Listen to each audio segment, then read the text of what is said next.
Poison. She just recently became an awesome playable character in Street Fighter Cross Tekken. Yeah. Okay, so I want to see, raise my hands real quick. Who here doesn't know that Poison is transgender? Okay, this is very, very interesting. So, those are the same people who didn't read the manual.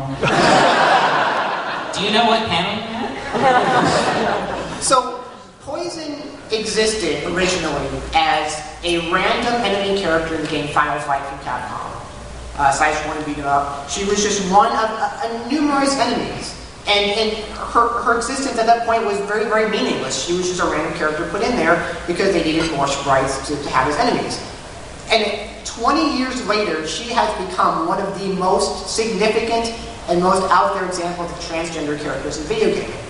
But the question comes up, is she transgender? Because the urban legend goes that she was originally female in Japan, but then Capcom said, wait a minute, people in the West, they don't want to beat up women, so what should we do? So their supposed solution was that, hey, if she used to be a man, then it's okay to hit her. So, right? No logic there at all. But that was the story that went out. But no matter what her origins are, the unfortunate part is her origins are still kind of clouded. Now, documents have come out that purport to be design documents for Final Fight, where at the bottom of the document it says new half. And new half is a Japanese term used to describe either post-op transsexuals or sometimes pre-op transgender people.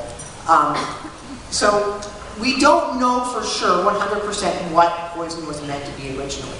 What we do know is by the time Final Fight hit America over 20 years ago, the character was transgender. And as you can tell by this complicated debate that's been going on for a while, and it was actually because of this debate that I found out that trans characters even existed in video games. And you have to understand, when I was a kid looking for my escapism, trying to not be in the very bearded body that I had, you know, the idea that this medium that I love so much actually sort of condoned a trans character, even in this bizarre, attenuated, bizarre way, was actually what led me to go into more research. Because I think that's why it's important that like mediums, you know, should take up this cause of trying to represent trans people, because it just spreads the word out. And if Poison didn't exist, it might have been that much longer before I found a word for who I was. So I'm going Poison. And another character whose gender was very ambiguous in her game is Kaine from the very quirky cult title Nier. And silence, a little too quirky, a little too cult. Alright, so this is a quirky title that everybody should play just for its quirkiness, but also, if you played through the entire story of the game, you would think that Kaine is just a rough and tumble, kind of tomboyish girl. But when you play the game through a second time with the New Game Plus mode, there's new text and story added in, which explain that she is intersexual. And you would only know this if you had successfully beaten the game and started up a new one. And she's one of my favorite characters. She's not only really pretty, but she's also really tough.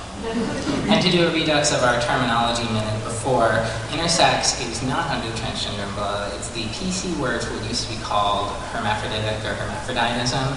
It's where you're born with, what's the shortest version? It's sort of conflicting biological sex. And her story is really interesting because you don't find out about it until, once again, you do some extra work beyond the game. It's one of the New Game Pluses, right? Yes. And Kaine, she's also very heroic and very tragic, too. And the text that explains her backstory in childhood, she's persecuted by the other children in her small village and ends up being run out of town to live in the wilderness. So it's a very sad story, and I think it would touch a lot of transgender gamers reflecting their own childhood.